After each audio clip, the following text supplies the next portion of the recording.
여러분 환영하고 축복합니다.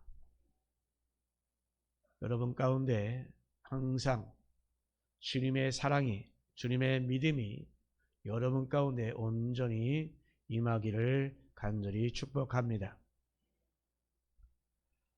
오늘 말씀에 앞서서 먼저 한 가지의 이야기를 합니다.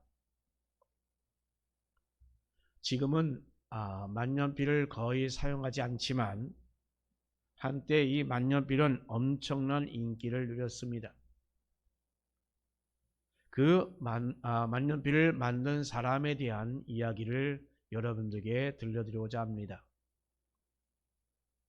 미국 뉴욕의 빈민촌에 사는 보험회사 말단 사원인 루이스 원터맨이라는 사람은 보험 계약이 너무나 부진하여 가난에서 벗어나지 못했습니다. 그저 한 달에 한두 건 정도 계약이 고작이었습니다. 그러던 어느 날 모처럼 고액의 계약이 한 건 이루어졌습니다. 정말 기쁜 마음으로 서명하는 그 순간에 잉크 한 방울이 뚝 떨어져서 결국은 계약서를 망쳐버렸고 전국의 계약은 취소가 되고 말았습니다. 그때 그는 이 잉크만 쏟아지지 않은 편이었다고 한다면 계약이 성사되었을 텐데 라고 하면 생각하고 잉크가 잘 떨어지지 않는 그러한 펜촉을 만들기로 결심하였습니다. 그래서 수많은 펜촉을 사다가 밤낮으로 새로운 모양의 펜촉을 만들어 보았습니다. 연구는 한 달이 넘도록 계속되었습니다. 그동안 버린 펜촉만 해도 1,000여 개가 넘었던 것입니다. 계절이 여름에서 가을로 바뀔 때쯤 드디어 그는 새로운 펜촉을 만드는 데 성공했습니다. 그래서 그는 즉시 특허청에 출원했고 펜촉은 그래서 날개 돋친 듯 팔려 나갔습니다. 그는 연간 10만 달러씩 벌어들였고 또한 빈민촌에서 그렇게 가난하게 살던 그 워터맨은 많은 돈을 벌어서 나름대로 행복한 여생을 보내었다라고 그는 이렇게 말하고 있습니다. 여러분, 이 워터맨은 사소한 것을 무시하지 않았기 때문에 이러한 결과를 만들어냈다는 것입니다. 사랑하는 성도 여러분, 여러분 가운데 어떠한 문제가 있습니까? 그러한 문제가 있다면 우리는 방법을 찾는 것이 중요합니다. 이렇게 다윗은 하나님을 사랑하는 사람이었습니다. 그런데 자신이 왕으로 있는 그 예루살렘에 하나님의 임재인 상징인 바로 법궤가 없었습니다. 그 법궤는 다윗이 태어나기도 전 약 70년 전에 블레셋에서 빼앗겼다가 지금은 예루살렘 서북쪽으로 10km 정도 떨어진 그 기럇 여아림이라는 지역에 있었던 것입니다. 그래서 이 다윗은 이 법궤를 예루살렘으로 옮겨오기를 소망했습니다. 그래서 다윗은 이 법궤를 옮겨오려고 나름대로 시도를 합니다. 그런데 말씀 대역대사 13장에 있는 말씀 보면 그 시작부터가 조금 이상합니다. 역대상 13장 1절 말씀 보니까 다윗이 천부장과 백부장 곧 모든 지휘관과 더불어 의논하고 라고 되어 있습니다. 여러분, 이 법궤를 옮기려면 제사장과 의논을 해야 되는데 지금 이 다윗은 이렇게 군사들과 왜 의논을 했을까요? 물론 제사장과 레위인과 의논을 하지 않았던 것은 아닙니다. 그런데 이 3절 말씀 보니까 이 제사장과 레위인도 의논을 했던 것을 보게 됩니다. 자, 그런데 지금 이 제사장과 의논한 것보다 모든 지휘관, 천부장과 백부장과 의논했던 그 내용들이 사무엘상 6장 1절 2절에서 나타납니다.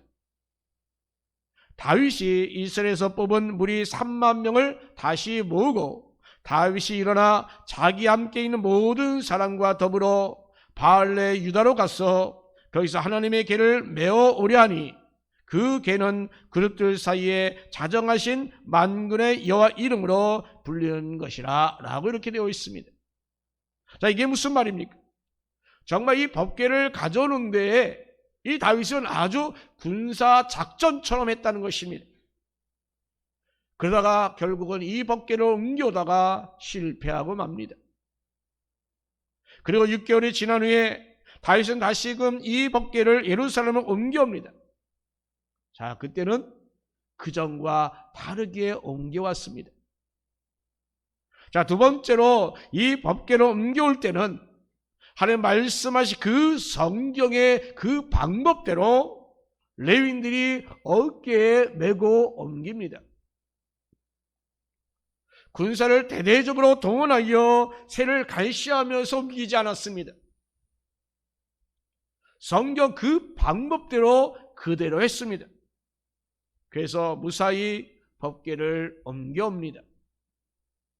자, 그런데 우리 이 본문을 보니까 그 법궤가 예루살렘으로 들어올 때 부부인 다윗과 미갈의 반응이 전혀 달랐습니다. 법궤를 보는 그 사람의 그 태도가 완전히 달랐다는 것입니다. 자, 그러면 이 두 사람의 차이는 과연 무엇이겠습니까? 첫 번째로 이 두 사람이 있어서 그들의 신앙의 그 차이가 있었던 것입니다. 자, 다윗은 이 법궤를 예루살렘 모셔온 것이 너무나도 기뻤습니다. 자, 그렇게 사모했던 그 법궤를 예루살렘으로 모셔온 것이 너무나도 기뻐서 춤을 추었습니다. 그런데 얼마나 기쁘게 춤을 추었던지 그 모습이 바로 다윗이 여 앞에서 힘을 다하여 춤을 추는데 그때에 다윗이 배 에봇을 입었더라 라고 밝히고 있습니다. 자, 여기서 보니까 이 다윗이 배 옷을 입었다라고 했습니다. 자, 여러분, 기본적으로 에봇이란 제사장들이 의식을 행할 때 입는 그런 옷입니다. 그래서 에봇이란 바로 긴 겉옷 위에 입는 옷으로서 바로 이 허리띠와 어깨들로 고정시킨 그런 옷이었습니다. 즉 쉽게 설명하면 오늘날로 말하면 앞치마 같은 그런 스타일의 옷이었던 것입니다. 자, 그런데 이 다윗이 에봇을 입은 의미가 있습니다. 에봇은 제사장이 입는 옷이기 때문에 바로 거룩한 옷이다 라고 했습니다. 자, 여기서 이 거룩한 옷이란 바로 이 죄와 허물을 가려준다라는 그런 의미가 담겨 있습니다. 그러므로 제사장들이 하나님의 일을 할 때는 언제나 예봇을 입고 하나님의 일을 했습니다. 다윗은 그래서 지금 이렇게 이 법궤를 옮기는 아주 귀중한 일을 이 에봇을 입고 하였다라고 하는 것입니다. 자, 그런데 6개월 전에 어땠습니까? 법궤를 옮기려 할 때 웃사가 만져서 죽은 것을 그는 보았습니다. 이에 바로 이 겁이 난 이 다윗은 그래서 법궤를 옮겨오지 못했습니다. 그래서 오베데돔의 집에 잠시 두었다가 오베데돔의 집에서 복이 임하는 것을 보고서 다시 옮겨오고 있었던 것입니다. 자, 먼저 번에 또한 이 법궤를 옮겼을 때는 성경의 방법대로 하지 않았습니다.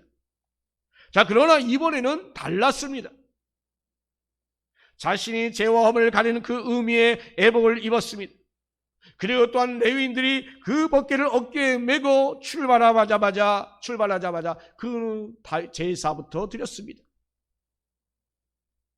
자, 이렇게 하니 처음과 달리 아무런 문제가 없었던 것입니다. 그래서 얼마나 신나고 즐거웠던지 간에 춤이 저절로 덩실덩실 추게 되었습니다. 이것은 다윗만이 아니었습니다. 모든 백성들이 다 같은 마음이었던 것입니다. 그런데 단 한 사람, 사울의 딸로 다윗의 부인이 된 이 미갈은 달랐다는 것입니다.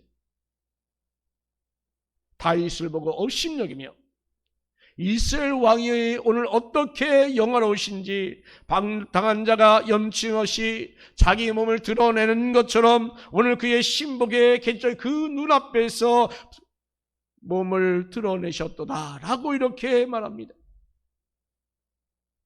여기서 분명히 다윗과 미갈의 그런 신앙적인 차이를 우리는 엿볼 수가 있습니다. 다윗은 하나님만 사랑했습니다. 하나님만 따르는 사람이었습니다. 자, 그런데 미갈은 그렇지 않았습니다. 하나님 앞에서 춤을 추는 다윗을 비웃었습니다. 믿음이 없으니 다윗이 전혀 이해가 되지 않았습니다. 믿음이 없으니 하나님의 법궤를 옮겨온다고 춤을 추는 그 다윗이 이해가 안 되었던 것입니다.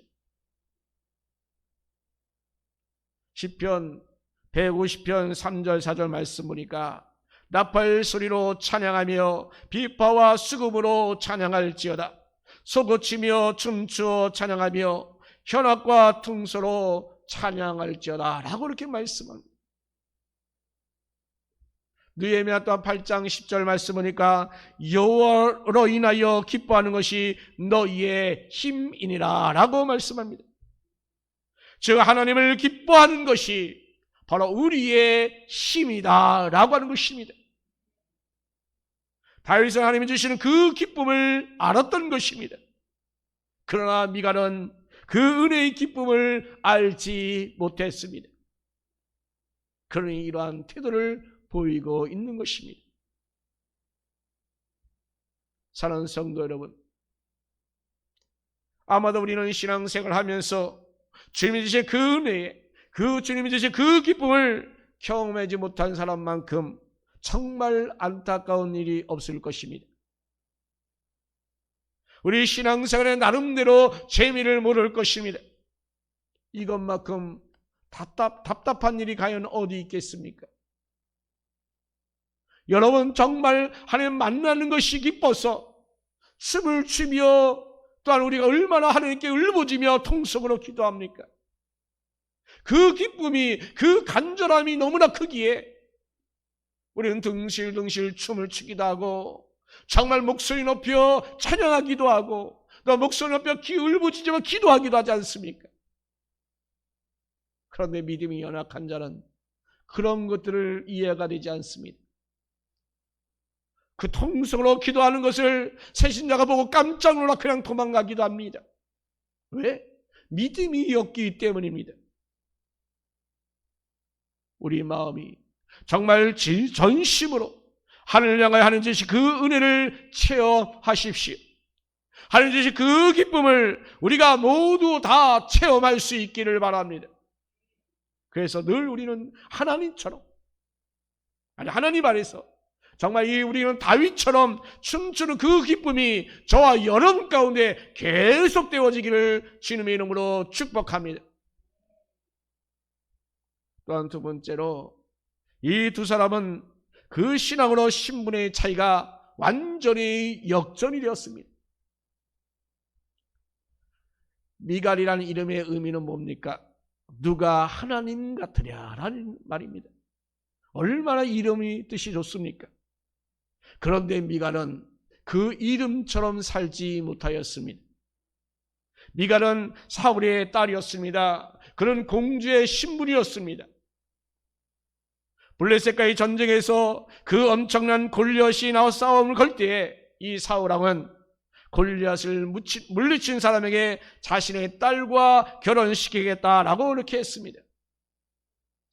이때 아버지 신부로부로 전쟁에 나갔던 그 다윗이 바로 하나님과 이스라엘을 모욕하는 그 골리앗을 죽입니다. 그래서 사울의 딸과 결혼을 하게 됩니다. 원래는 사울의 맏딸인 메락과 결혼시킬 예정이었었지만, 그러나 사울이 다윗을 시기함으로 이 메락은 다른 사람과 결혼시켜 버렸습니다. 자, 그런데 이 미갈이 다윗을 너무나 좋아하자 어쩔 수 없이 미갈을 결혼시킵니다. 당시 사울이 얼마나 이 다윗을 미워했는지, 다윗을 죽이러 갈 때에 그 미갈의 도움으로 도망을 갑니다. 그러자 사울은 이 미갈을 갈림 출신의 그 라이스의 아들 발디와 다시금 결혼을 시킵니다. 그러나 사무엘상 3장에서 보니까 다윗은 자신의 첫 부인인 이 미갈을 사울이 죽은 후에 다시금 데려왔습니다. 자, 이렇게 미갈도 굴곡 많은 그런 삶을 살았지만, 그러나 분명 이 미갈은 공주였습니다. 귀족이었습니다. 그런데 다윗은 어떻습니까? 이 베들레헴의 양치기 소년에 불과했습니다. 찬양을 잘하여 서울의 악기를 쫓아내기도 했고, 또 골리앗을 물리쳤고, 또 미갈과 결혼도 했지만, 그러나 결국은 사울이 죽이려고 하여 10년이 넘도록 그 많은 세월 동안 도망자의 신세가 되었던 것입니다. 한 사람은 공주였고 한 사람은 양치기에 불과했습니다. 신분이 완전히 달랐습니다. 자, 그런데 여러분, 중요한 것은 그 신분이 달라서 그런 꼴이 된 것이 아니라 그 신앙이 그들의 그 끝을 완전히 다르게 했습니다. 다윗은 자신이 고백한 대로 하나님이 자신을 세웠다라고 이렇게 고백하고 있습니다. 시편 40편 2절 말씀 보면 다윗이 고백합니다. 나를 기가 막힐 웅덩이와 수렁에서 끌어올리시고 내 발을 반석 위에 두사 내 걸음을 견고하게 하셨도다 라고 이렇게 고백합니다. 자신을 웅덩이와 수렁에서 끌어올리시고 반석에 세우셨다라고 이렇게 다윗은 고백하고 있는 것입니다. 사실 그렇습니다. 하나님만 바라보는 그 신앙이 바로 이 골리앗을 이기고 바로 이스라엘의 그 최고의 왕으로 세움을 받게 되었던 것입니다. 그런데 그에 비해 미갈은 어떻습니까? 아름답지 못했습니다. 처음에는 신분의 차이가 분명히 있었지만 그러나 나중에는 그 신분의 삶의 모습이 완전히 뒤바뀌었습니다. 여러분, 하나님만 바라보는 그 삶의 자세가 나를 변화시킵니다. 나를 새롭게 합니다. 그러나 내가 정말로 상상하지 못할 정도의 은혜의 자리로 이끈다는 이 사실을 여러분 분명히 기억하십시오. 그럼 여러분도 온전히 정말 하나님만 바라보며 살아갈 수 있는 저와 여러분 되기를 예수님의 이름으로 축원합니다.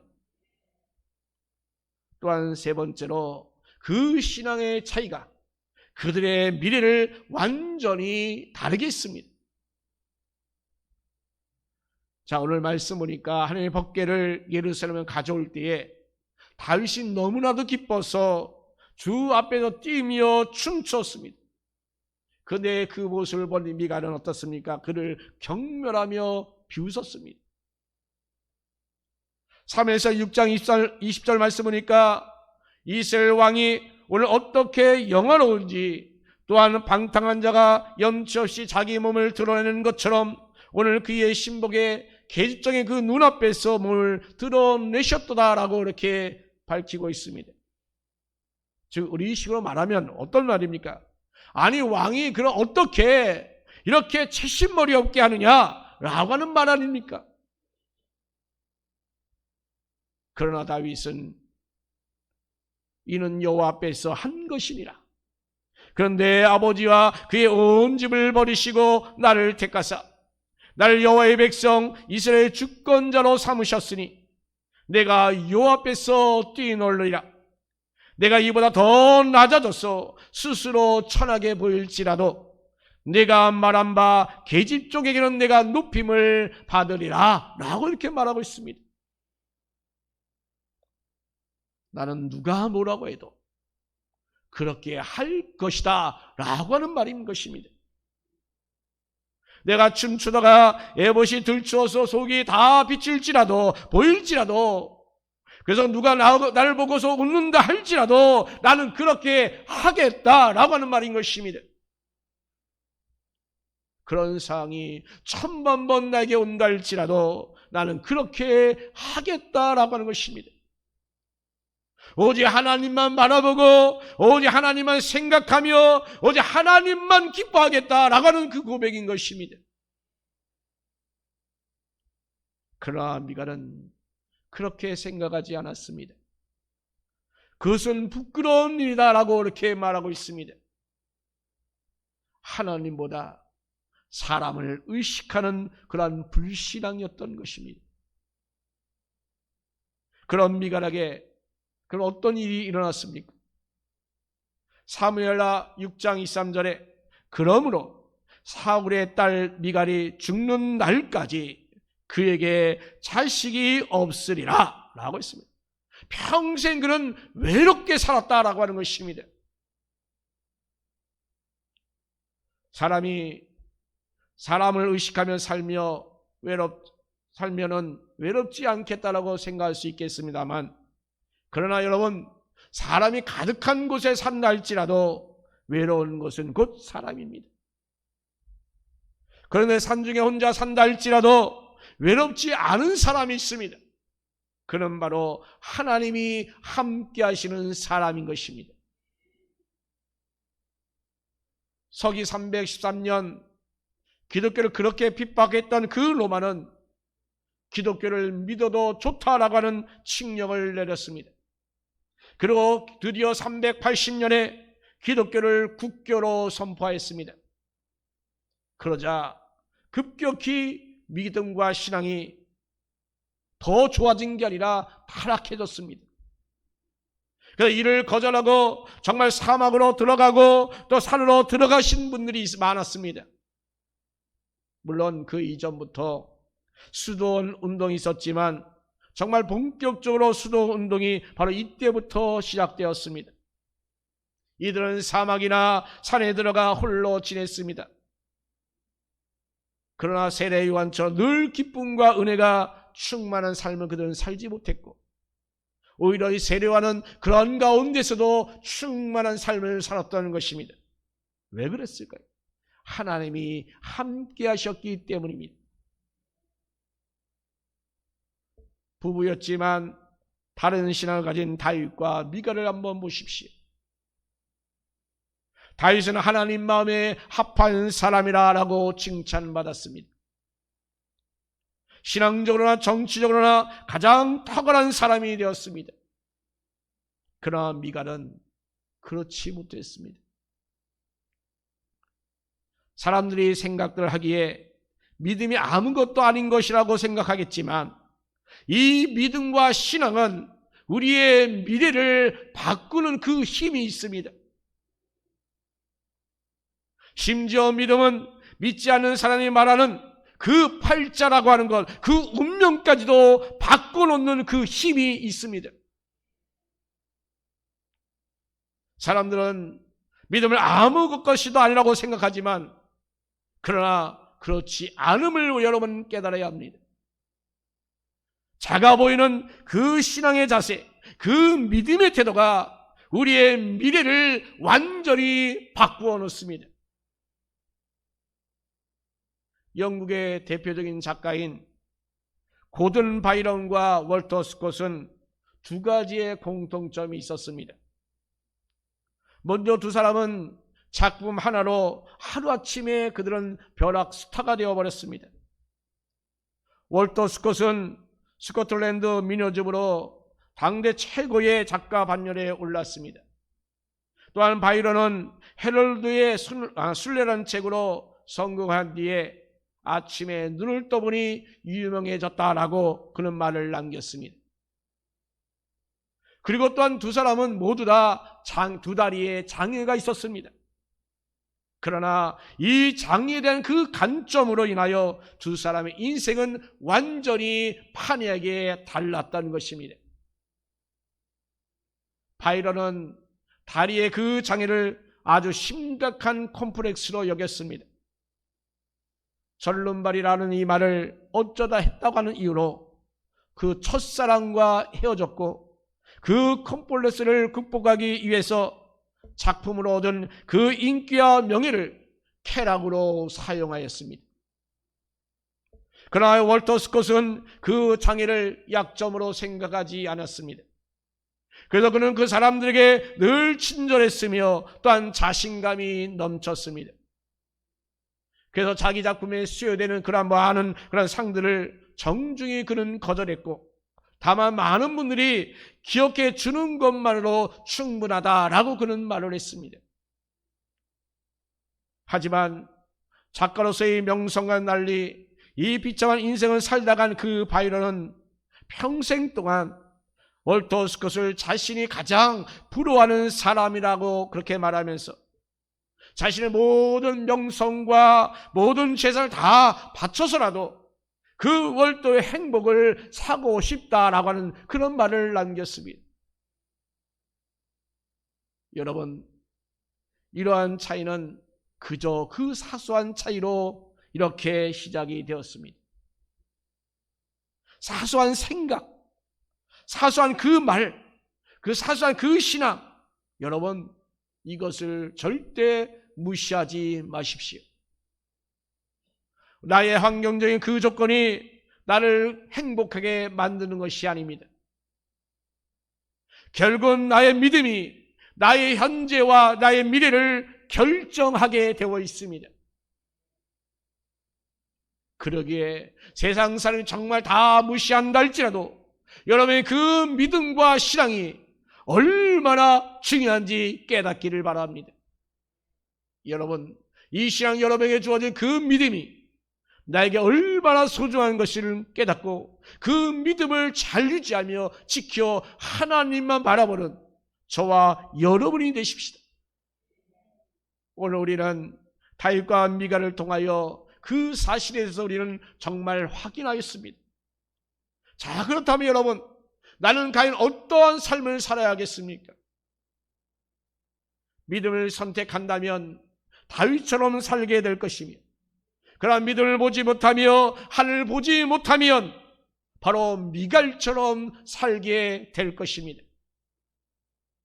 어떠한 삶을 원하십니까? 이것은 제 이야기가 아닙니다. 지금까지 우리가 살펴본 것대로 바로 성경에서 우리에게 보여주는 그러한 사실인 것입니다. 그러니 여러분, 오직 믿음을 따라 살아가시기 바랍니다. 정말 이 믿음을 따라 살아가는 저와 여러분 되시기를 우리 하나님께서 귀히 여기실 줄 믿습니다.